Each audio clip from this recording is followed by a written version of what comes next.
Good morning, YouTubers. It's been a little while since I published an update. I like to periodically flip through what's going on from my angle, partly because I do feel like we're coordinating in a certain way. By we, I mean a kind of a subculture. For me, subculture and cult aren't that far apart in Hilbert space. In other words, in my word to vector namespace, cult and subculture are very close together, and it kind of takes the edge or spin off of cult. It makes it more of an anthropological. It's like a category in category theory. It's like we always start with a bunch of circles. We'll call them cults, and then we'd start drawing arrows between them, and we're off to the races in terms of analysis, relationships. So, like, what is the relationship of this cult that is so into polyhedrons and has this interesting jargon? Like, I share with David Koski regarding rhombic trichondahedrons and several of them. The one made of E modules, the one made of T modules, and then the 7.5, the super RT, and what David drew to my attention not so long ago. The RT you get when you start with the icosahedron inside of a octa 4.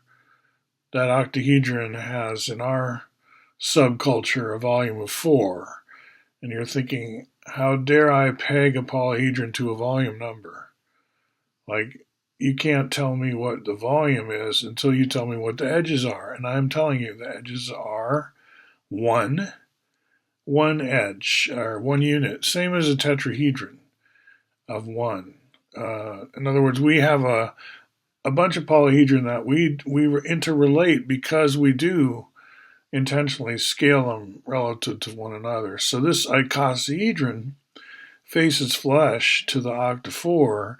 If you blow it up by phi, expand it by phi, all edges multiply by 1.618 dot dot dot. In other words, you're elongating all the edges. So the whole thing, it keeps the shape, the angles stay the same, but the volume goes up as a third power. So phi to the third power, whatever the volume was, it's now phi to the third power more than that.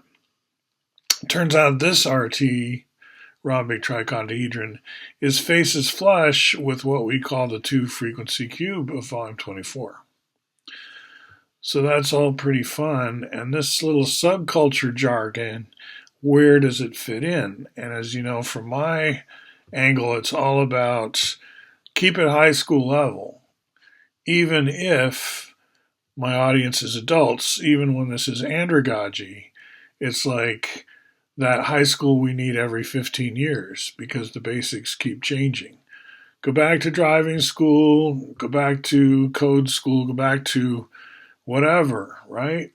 The career change you want to make every 10 to 15 years requires a back to the basics, start over time. Kind of like you need that safety net you had, if you did, and many don't. This idea of a safety net, a time when it's safe to like stop what you were doing and start to look towards what you will be doing, this kind of transitional thing, it's a consequence of longer lifespans as well.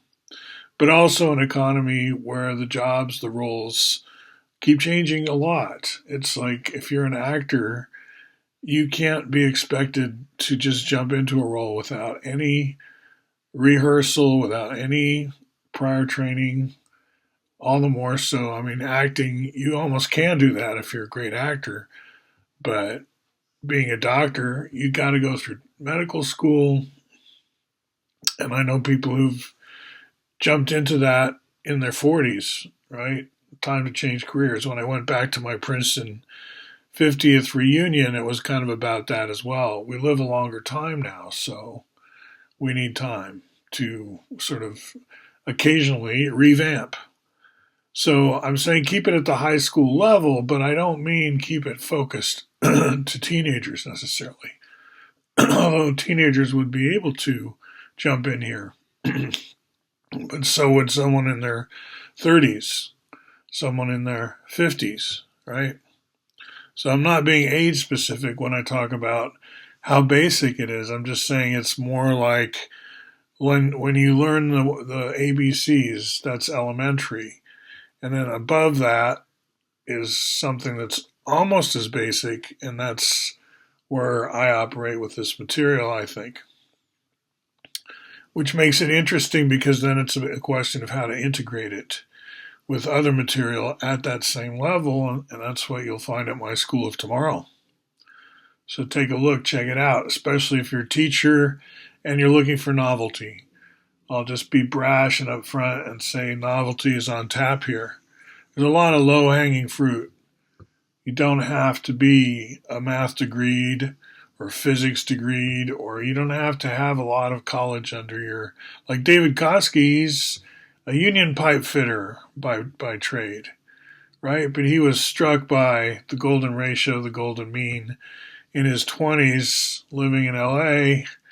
And now, he and I are both in our 60s, and it's been a long and interesting journey just because we've stuck around with sort of a Euclidean solid geometry almost.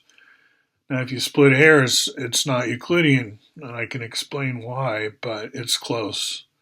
Close enough for folk music. So fun. Come on in, the water's fine. Talk to you soon.